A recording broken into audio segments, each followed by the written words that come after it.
तो उहो लो जान रहल बा जे राम सेवक बाबू अगर निर्दलीय हो जाइए तबो एजा से उहे जीती हैं। ऐसे खुद उ लोग प्रयास में बाजे राम सेवक बाबू हमने में आ जात भाजपा के लोग। अरे अब कहे तो मोबाइल में हमरा ओई के टेप बाटे जे उ लोग हमरा से आग्रह कैले बा जे राम सेवक बाबू से बतियाओ हमरा पार्टी में आ जाएगा। एकदम रौरा के साक्ष्य के साथ देव, रौरा इच्छा हुई तो ओई के वायरल कर देव। कि प्रशांत किशोर को जनाने वाला कौन है? उनको भी नीतीश कुमार ही जनाए हैं और बिहार में उनका जन्म दिए हैं।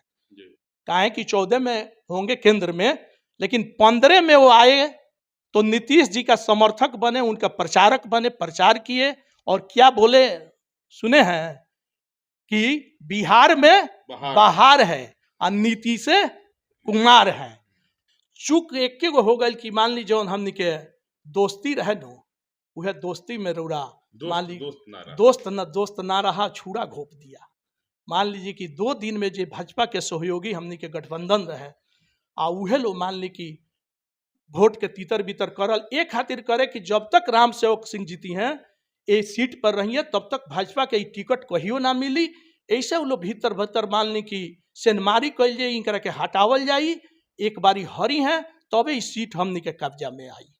जहाँ जहाँ परिश्रम कैले बानी आलोक कुमार सुमन जी, ओइजा के रौरा के वहाँ के साक्षात अपन प्रमाण दिले बानी जे हम कब कहाँ मिलल बानी, का बात कैले बानी। और बातों भइल बा तो संजोग से ऐसा कि भाजपा के नेता रक्षा मंत्री बाड़े, भाजपा के नेता प्रधानमंत्री बाड़े, भाजपा के नेता मान लीजिए उड़ैन मंत्री बाड़े।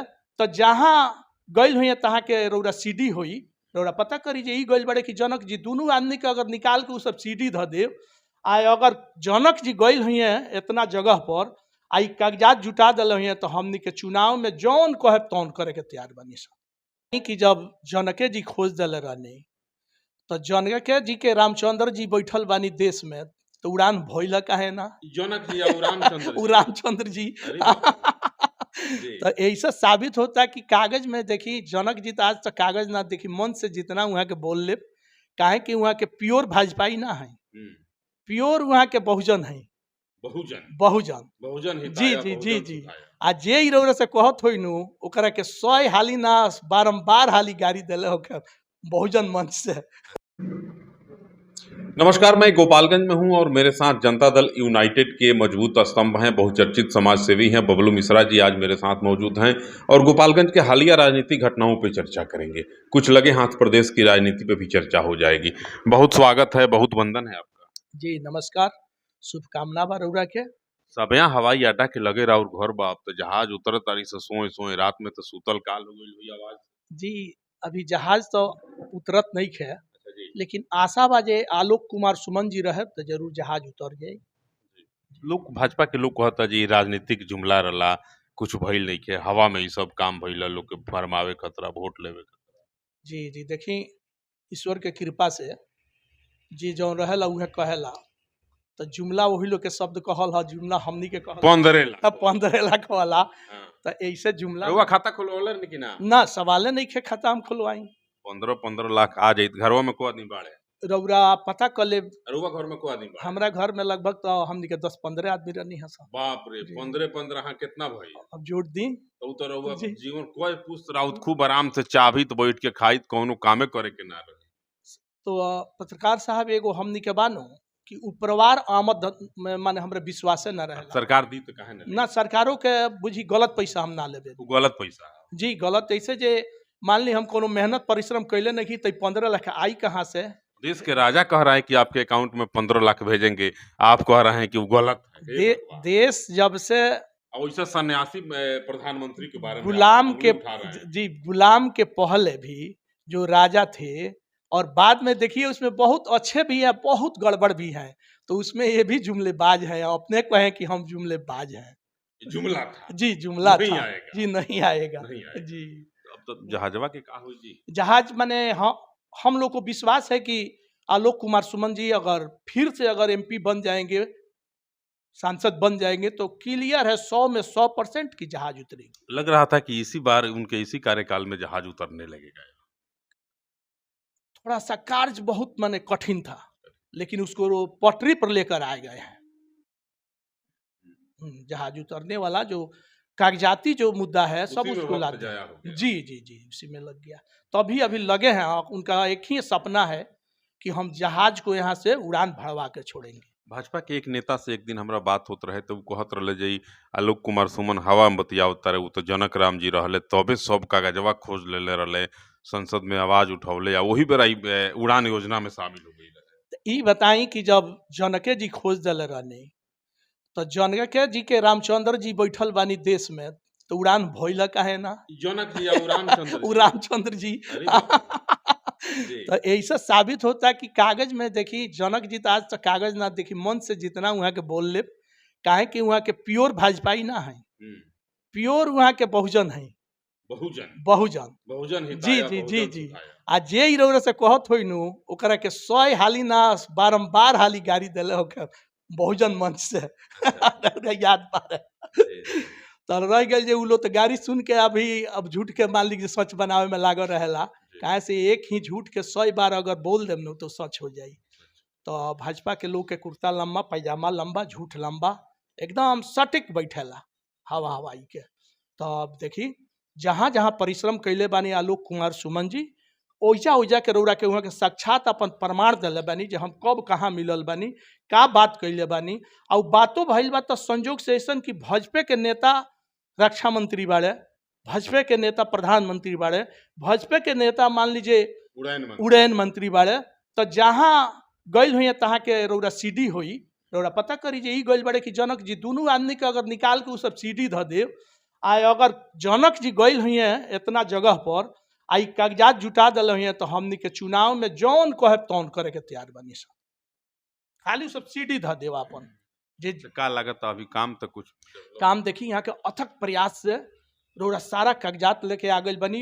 लगभग हमरा बुझाता जे 5-7 दिन सारा अफसर लोग आई रहे, दानापुर से लेके, पटना से लेके, रउरा जिला के डीएम साहब से लेके, एसडीएम साहब के लेके।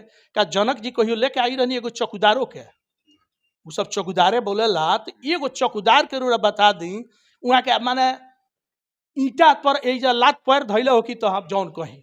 लेकिन मान ली आलोक कुमार सुमन जी तो एजा सारा अफसर के लेके भ्रमण करके एकरा बाद इहो घोषणा कर दिले जे 22 लाख 30 लाख रुपया लगा के हम एकरा के 4 दीवारी के अपने सांसद को जी जी जी कोष से करेंगे। आ उनकर कोष का भाई। चलिए, हथुआ में आजकल क्या चल रहा है, देख रहे हैं कि जदयू के द्वारा लगातार संसद स्वभाव कोई कार्यक्रम एक चलाया जा रहा है, बड़ी भीड़ उमड़ रही है, क्या उद्देश्य? देखी ये तो आज से ना, रउरा 2005 से रउरा वहाँ के कार्यक्रम चलेला, हर दरवाजा हर गांव में वहाँ के सभा, जदयू के राम सेवक बाबू, काहे कि नाम जेकर राम सेवक। तो रउरा देखले हो जी रामचंद्र जी के हनुमान के रहे महावीर जी, तो वहाँ के रात दिन सुतल नहीं की, वहाँ के लंका ले भेजे के रहे, अगर सीता के लिए आवे के तके गए पता लगावे हनुमान जी। तो राम सेवक बाबू एकदम हनुमान स्वरूप हई।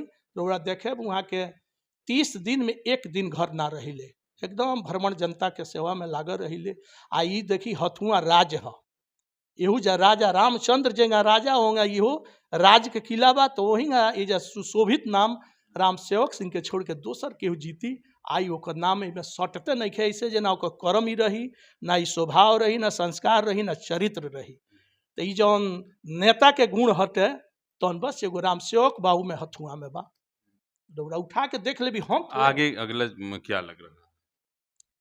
अब तो ई रउरा भ्रमण कर रहल बानी चारू ओर, आ पत्रकार से अधिका देखी दुए आदमी जानत रहे जे कौन नेता जीती हैं, एगो ऊपर ईश्वर आ एगो नीचे पत्रकार।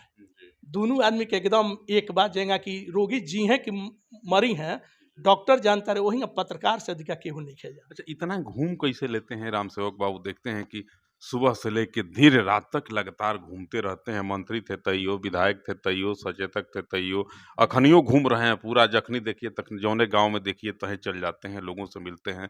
त्रिलोकी भगवान के एक दिन एक व्यास बड़ी मशहूर गायक हैं विजेंद्र गिरी जी, उनसे मेरी बात हो रही थी, तो वो कही समरा जे त्रिलोकी भगवान के कोनो कथा करावे आदमी, ओकरा में कहे तो मंत्री थे तैयो। जी जी जी, ई तो हमनी के माने आज भी कहता नहीं सन कि जितना वहाँ के छठियार में गइल होखे, लड़का के जन्मदिन में गइल होखे, रउरा बिहार में केहू ना होई। आ ई छोड़ दी जितना वहाँ के कजिया खैले होखे, उतना महापात्र लोग भी कजिया ना खैले होई। जितना वहाँ के कजिया में पहुँच गइल होखे, उतना महापात्र लोग भी ना गइल होई। तो रउरा मान लीजिए वहाँ के भ्रमण के आ वहाँ के विचार पर, वहाँ के विकास पर।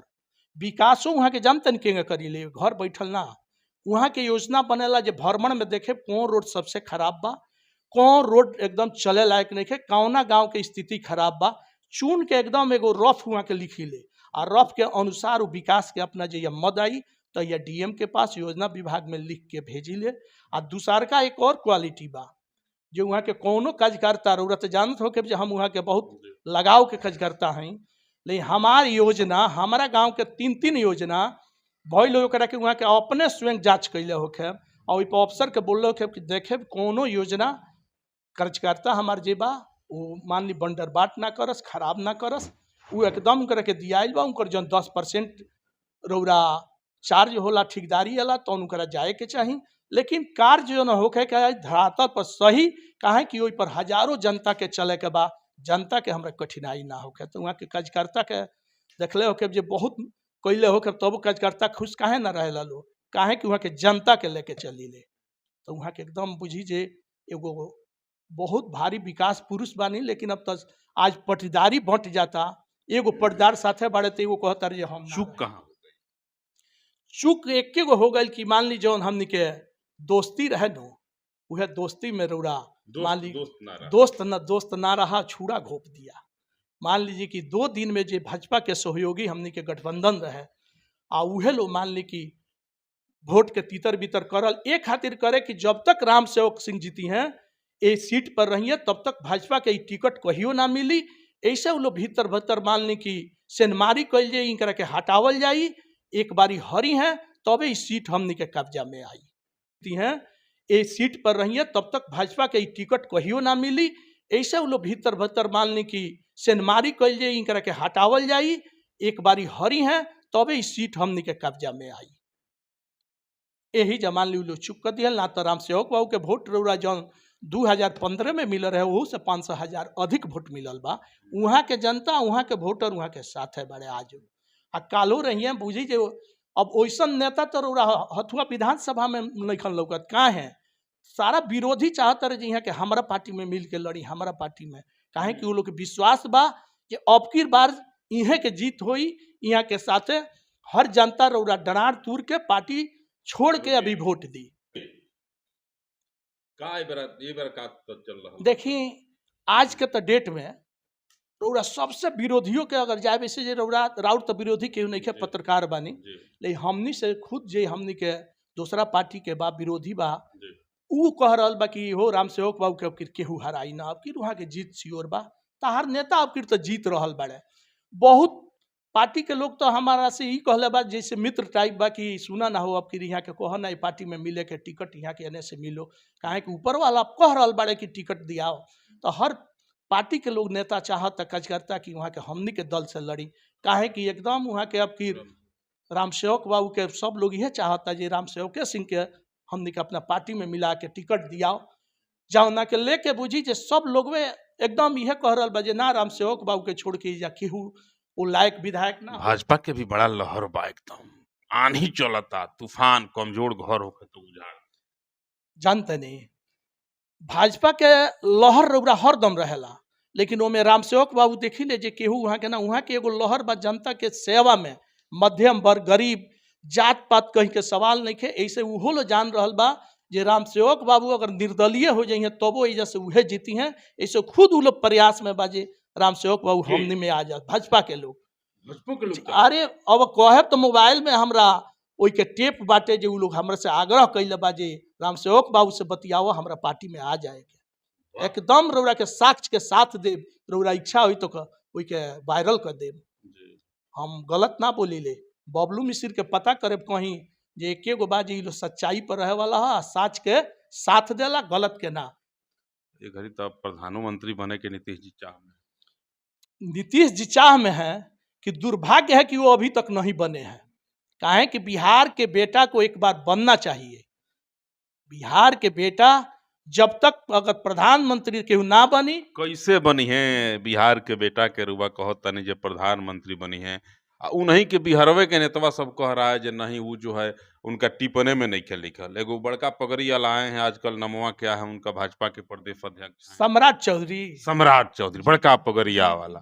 तो पगड़िया वाला एक दिन एगो पूछा पत्रकार जे ई बड़का पगड़िया क्यों बांधे हैं, तो ऊ कही जे ना ई संकल्प की पगड़ी है और नीतीश कुमार को सत्ता से हटाएंगे तब ही खोलेंगे। तो फिर टपके पूछ दिया जो प्रधानमंत्री बनेंगे आप कैसे हटाइएगा, तो वो कह रहे उनका टिप्पणी में नहीं लिख।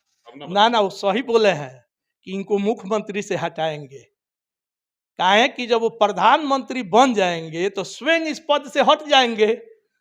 नीतीश जी को भविष्यवाणी कर रहे हैं कि हाँ ये प्रधानमंत्री जरूर बनेंगे। काहे कि शंभू बाबू आप बताइए कि उनको मंत्री कौन बनाया? सम्राट चौधरी को मंत्री कौन बनाया 14 में?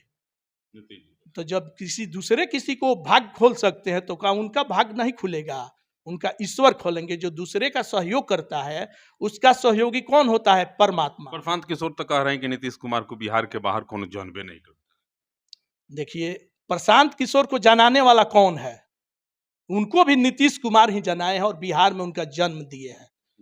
काहे कि 14 में होंगे केंद्र में, लेकिन 15 में वो आए तो नीतीश जी का समर्थक बने, उनका प्रचारक बने, प्रचार किए और क्या बोले सुने हैं कि बिहार में बाहर है और नीतीश कुमार है।